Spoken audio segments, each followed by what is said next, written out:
But look who's here now. Former New York City Council Minority Leader Joe Borelli is with us. OK, Mamdani, socialist, Cuomo, Democrat, what's his name, Curtis Sleeter is a Republican. Who should Republicans vote for? Look, it's tough, right? Republicans. This is the million-dollar question.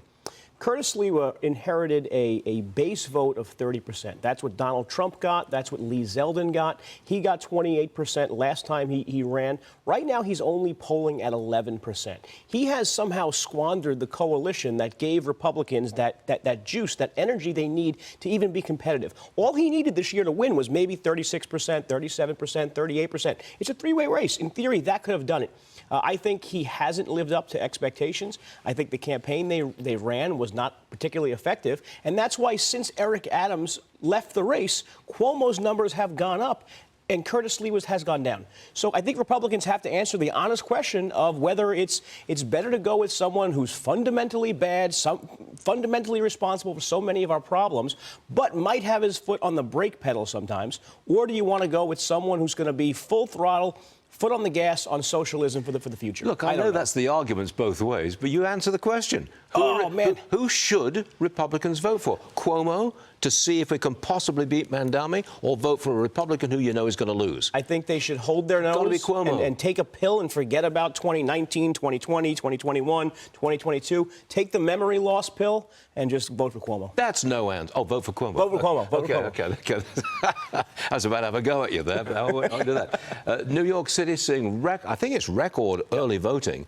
Big turnout from boomers, baby boomers, I guess, old folks, and Gen X people. Who does that favor? No, it's good for Cuomo, I think. I think the majority of support Mamdani has gotten has been effectively from those young people, those people who live in the outer boroughs and Bushwick, and all parts of the city that really support the socialist agenda. The older the people, the more conservative they are. We're seeing that in the Asian community, the Hispanic community, the black community. I think the more older the voting population is, the better for Andrew Cuomo. Is he likely to win? I don't know. But if there's more, Gen Xers like Lauren and I who have our flannel shirts and our Pearl Jam T-shirts out there that are going out there to vote, I think Cuomo has a better shot. Flannel shirts? She had flannel in the Gen 90s. I bet she had flannel. Flannel shirts? She had flannel in the 90s, no doubt. So you're Gen X, right? Or Gen Z? You're Gen X. Yeah, we went to the same high school. That's why he's. Oh, now he's. He knows how I dressed. Yeah. The one thing I want to bring up was when Mamdani was with the New York governor, Kathy Hochul.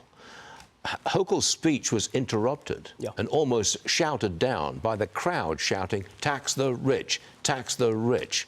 What does that tell you about New York City Democrats? Look, so Mamdani had this amazing turnout, right, at his rally. There's no question there was a huge turnout, 15,000, 13,000 people. The interesting thing was that the establishment Democrats, Kathy Hochul and the state legislative leaders all showed up. They weren't exactly cheered. They were given what's called Bronx cheers, right? And that's the problem with the establishment party, is they have to accept that Mamdani and socialism is perhaps the future of the party, but they're seeing now that it might be to their own detriment and to the detriment of Democrats across the board. What Mamdani was saying is popular with the cat ladies on the Upper West Side and the young people in Bushwick. It's not popular in all 435 congressional seats that are on the ballot next year. Okay. Mike Murphy's sitting there waiting to get into this, so I'll ask you the same questions. Yes. Who should a Republican vote for in New York? I think, to echo what Joe said, it should go for Cuomo because Sliwa's not going to win. So a vote for Cuomo is a vote for normalcy, for our city to survive past for the next 4 years. Okay. Hold your nose and vote for Cuomo. Thanks very much, Joe Borelli, for coming on the show. We appreciate it, and we appreciate your point of view. Not bad at all.